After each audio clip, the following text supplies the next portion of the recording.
দেখো মা তোমার বৌমার ফটো। দেখি, মেয়েটা তো খুব সুন্দর, কিন্তু তোর প্রেমে পড়লো কি করে?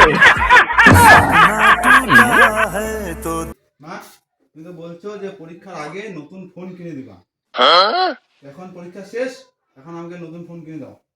ভোট শেষ, প্রচারও শেষ। মা আমাকে আজকে খুব গরম লাগতেছে। দেখ আর মোবাইল দেখ। हाँ थोड़ा दर्द हुआ पर चलता है।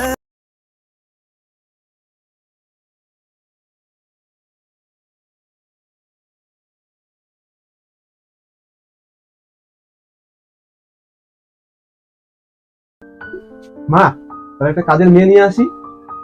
কাজে মেয়ে না আনে বিয়ে করে বউ নিয়ে আয় না। তুমি ফোনটা কাছে বারবার বিশেষ করে দিচ্ছিস। ওই দেখি। আরে মা এটা জিও কোম্পানি থেকে ফোন করতেছে। মা আমি দেখতে খুব সুন্দর না, তো গার্লফ্রেন্ডকে বল। কিন্তু আমার তো গার্লফ্রেন্ড নাই। কতটা পেয়ে গেছে বাবা? মা আমি চিন্তা করছি একটা মেয়েকে নিয়ে পাড়ায় বিয়ে করবো। আরে বাবা, তোর ছাড়া তো পিছনে কোনো মেয়ে যাবে না।